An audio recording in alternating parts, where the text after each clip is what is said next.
Have you ever wondered that despite having all your textbooks in English and studying in English your whole life, but still you're not able to speak in English?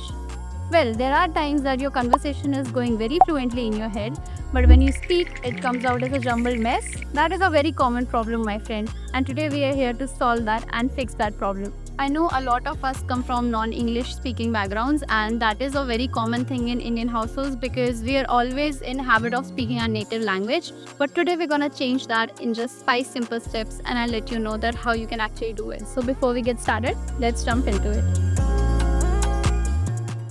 So the first step is binge watch your way to fluency, which means that you have to watch shows. Yes, you heard me right, my friend. So this is something that actually dramatically changed my English speaking, and it actually helped me to improve a lot. So this is something that I can always rely on. If you really want to immerse yourself in English speaking, then you have to surround yourself with English, of course. So the thing that I mean is, first of all, you have to watch your shows in English. If you're watching your favorite YouTube channel, try to watch it in English. Suppose you're looking for a cooking video, try to find videos that are more into English and not in Hindi. Listen to different podcasts, watch a lot of movies. This way you can actually develop the speaking of English in yourself, and it will actually help you to improve your fluency. Also, another trick is that if you're watching a show or a movie in a different language, for example, you're watching anime or you're watching a Korean show or a movie in Spanish, and whatever it is, don't watch it with the subtitles in your native language. Try to watch more in English subtitles. This will actually help you to force yourself to understand and comprehend the structures that they're doing or whatever they're framing in the movie. So this way you're totally stick towards the subtitles and not just the movie. This will actually help you to improve your structures as well as your fluency. You can start by watching something very easy and very simple. For example, watching your favorite YouTuber in English. Maybe you can watch that, or what you can do is watch a movie, a kids movie, a Barbie movie, or whatever, maybe Ben 10 or maybe Doraemon or whatever it is. Try to watch it in English. So this will actually help you to understand the basic grammatical lines and how to frame the sentences and how to be structured. And maybe then you can switch to complex movies such as Christopher Nolan's movie. I've already mentioned it in one of my previous videos. You can watch movies like Inception, Prestige, Tenet, The Dark Knight Trilogy, Batman, and whatever you like. So maybe then you can switch to more of the complex movies because they have a different articulation of thoughts. It is more of the advanced level communication that they do, and advanced level of thinking you need so that you can actually understand those complex movies. Maybe then you can switch to that. Trust me, guys, I was never this fluent in English, but I will kid you not, this watching movies and watching a lot of series during lockdown, it actually helped me in a very, very dramatic way. I've improved my English, I've improved my fluency, the accent that I use, the slangs that I use, the way people are structuring their thoughts. These all small things actually help me a lot.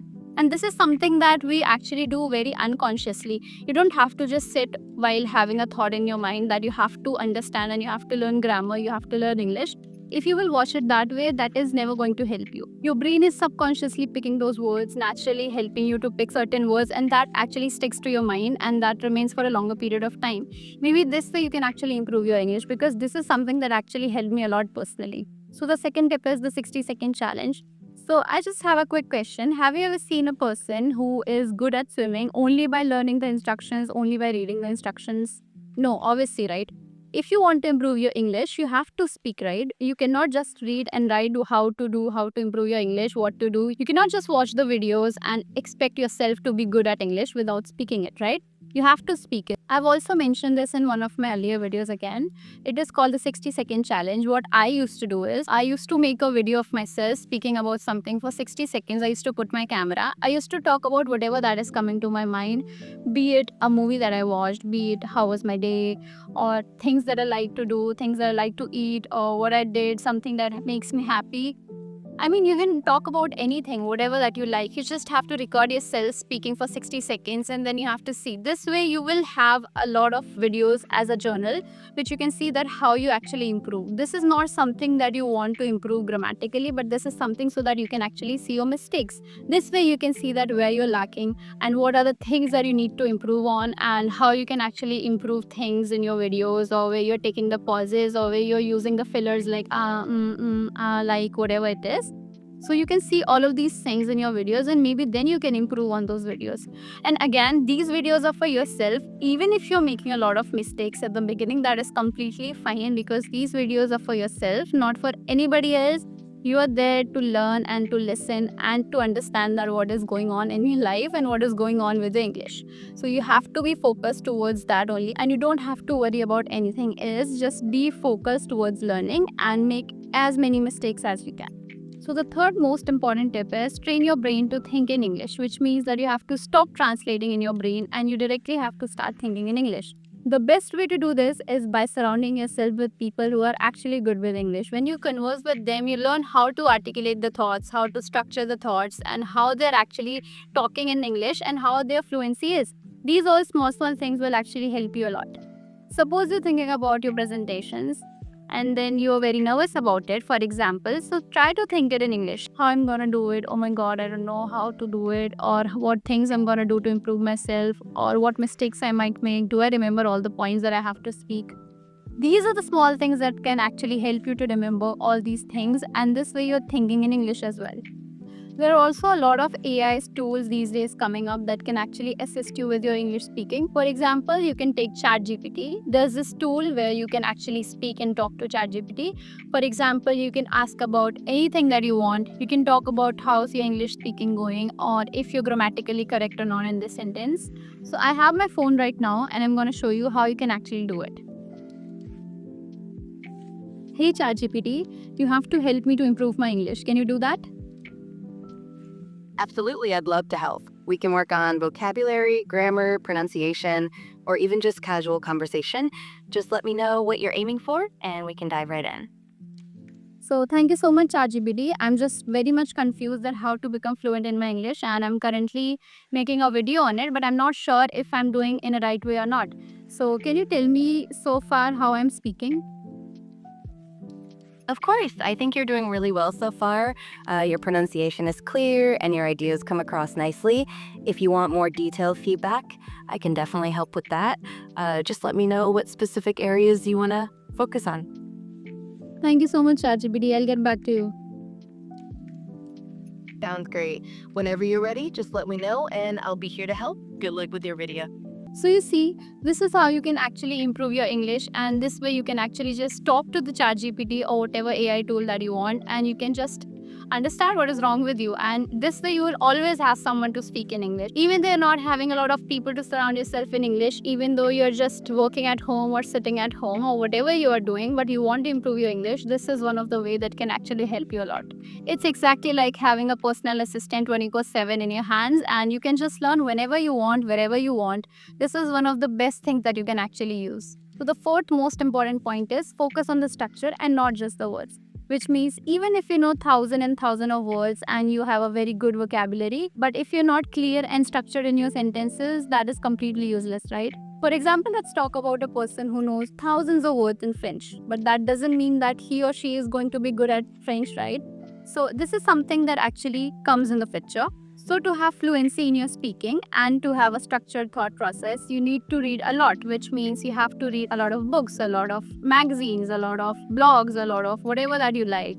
So this is something that can actually help you a lot. And I'll kid you not, I have a lot of friends who actually read a lot and lot of books, and oh my god, their English is amazing. They speak very, very fluently, and their thought process, the structure that they frame of sentences, it's crazy. It's amazing. So this is something that actually motivates me to even do myself, because I'm not such a big fan of reading. I don't like reading books at all. So this is something that I am trying to incorporate in my life, because this way maybe I can be more structured. And I kid you not, people who are actually reading a lot of books, they have a different way of thinking about things. If you get me, whenever I'm talking to them, the way they're explaining things and the way they're bringing the examples, the way they're talking about some particular topic, it's amazing. So that really, really fascinates me. And I really admire people who read a lot of books, because I myself cannot read even one book. So that is something that I really admire, and I'm still trying to figure that out, that how can I actually love reading books. I have read almost 2 or 3 books so far in last 2 or 3 months, but I'm not very good at it, and I'm trying to improve myself there as well. Another way to make your thoughts more structured is by journaling. During lockdown, I had one Instagram page where I used to put all my journals that I made. I used a lot of stickers, a lot of things to improve and make my journal entries very beautiful. I used to write about my day or the things that I did or the vacations that I went on. or whatever that is going currently in my life. I used to write about that. I used to journal everything in that. That actually helped me to think in English and actually helped me to structure my thought in English. And also it helped me to put everything on a book or in a written in English, which means that if you're writing something, it retains in your mind for a longer period of time. So if you're writing something in English, that is definitely going to retain in your mind, and those words that you're using, you'll use it more often even while speaking. Last but not the least, the most important point is overcome the fear of being embarrassed, which is one of the most important thing I believe, because a lot of us actually get very embarrassed if someone correct us. If a grammar is wrong and someone is correcting us, it actually hits us a lot and it makes you embarrassed. Well, this is something not to be embarrassed, to be honest, because they are just trying to help you and they are just trying to improve you. Even if they're mocking you for something, they're not going to remember it for so long. So, when was the last time that you remember and you loved in someone just because they had an embarrassing moment? Do you remember? Of course not, right? So, that is the same thing. People are so busy in their own lives that they don't have time to think about you or make fun of you once the situation is done.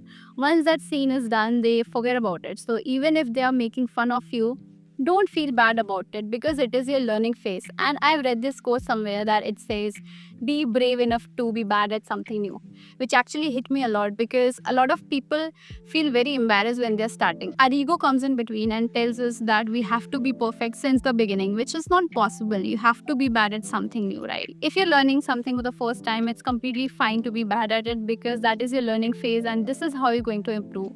Do you remember that how bad you were when you started writing for the first time, when your mother used to hold your hand and help you to write? You were actually pretty bad at it, right?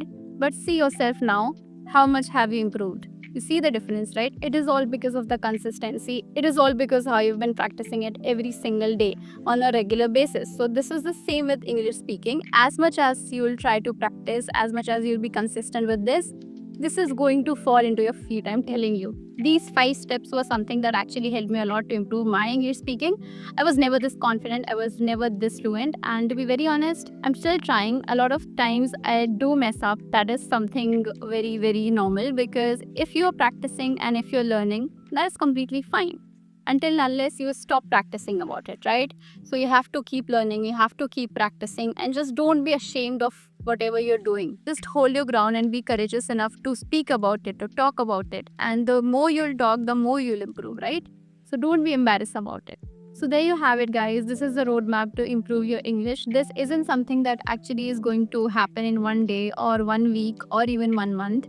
It is going to take a lot of time, so you have to be patient and you have to be just consistent and you have to be just a keen learner to learn every single day. That's how you can actually improve. So whenever you start something new, it needs your patience, it needs your consistent energy, it needs your focus. It requires a lot of things to reach that goal that you have in mind right now. So just be focused and try to speak in English. Try to surround yourself with people who speak in English. Watch movies, watch shows, read in English. Just keep yourself surrounded with English as much as you can. And if you're watching this video, you're already one step closer towards it, right? Because you are aware of your lackings and you are here to improve. So clap for you. That's it for today, guys. I hope you enjoyed watching my video. And if you want to see anything else and if you want to improve at something, do let me know in the comments. I'll definitely make a video on it. If you found this video helpful in any way, do share it with someone who needs to hear this. And don't forget to subscribe my channel. Until then, keep learning, keep hustling, be consistent, and yeah, all the best. Bye bye. See you in the next one.